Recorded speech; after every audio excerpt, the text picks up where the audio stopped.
বিরিয়ানির জন্য মুরগির মাংসটা রান্না শেষ। এখন আমি এটা চুলা অফ করব।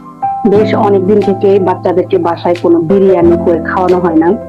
তো বাচ্চারা চাচ্ছিল যে একটু চিকেন বিরিয়ানি খাবে অথবা রোস্ট, যে কোনো কিছুই হোক, তারা খেতে চাচ্ছে অনেকদিন থেকে।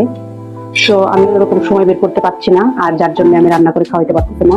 তা আজকে ভাবলাম দুপুরে ওদেরকে চিকেন বিরিয়ানি করে খাওয়াই। আমি আর ওই রোস্টের ঝামেলা করতে পারছি না। বাবু আব্বু বললো যে চিকেন বিরিয়ানি করে খাওয়াও। ওদের সকালবেলা মুরগি নিয়ে আসলো, তো মুরগি কেটে বেছে ধুয়ে পরিষ্কার করলাম, করে রান্না বসিয়ে দিয়েছি। মুরগি অলমোস্ট রান্না শেষ। এখন আমি পোলাওটা প্রসেস করবো। অলমোস্ট রান্না শেষ। এখন আমি পোলাওটা প্রসেস করবো। পোলাওর মশলাটা এখানে ভেজে নিয়েছি, চালটা আমি দিয়ে দিই। ব্যস্ততার কারণে মানে বাচ্চাদেরকে এগুলা করে খাওয়ানোটা তেমন বেশি একটা সময় হয় না। আর বিশেষ করে আমরা বাহিরে গিয়েই খাই বেশিরভাগই। তো বাহিরের খাবারের থেকে আমার মনে হয় বাসায় রান্না করাটা বেস্ট। আর আজকে হলো অফ ডে, আজকে হলো 5ই আগস্ট, যার কারণে আজকে তো সরকারি ছুটি, বাচ্চারাও বাসায়, আমি একটু সময় পাইছি, যার কারণে ভাবলাম একটু রান্না করে খাওয়াই।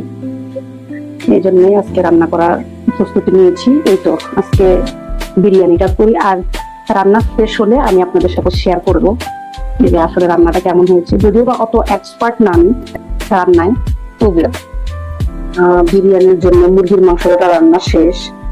এখন আমি এটা চুলা অফ করে দেবো। এখানে পাশেই আমার পোলাও প্রসেসটা হচ্ছে।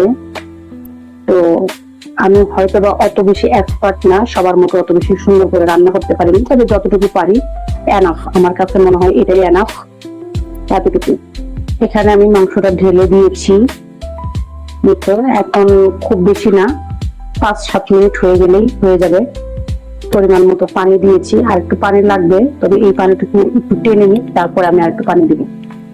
রান্নার শেষে রান্নার লুকিং এবং কেমন হয়েছে অবশ্যই শেয়ার করব। ততক্ষণ পর্যন্ত আমার পেজের সাথে থাকুন, আর আমার ভিডিওগুলো যদি আপনাদের কাছে ভালো লেগে থাকে অবশ্যই লাইক কমেন্ট শেয়ার করে পাশে থাকবেন।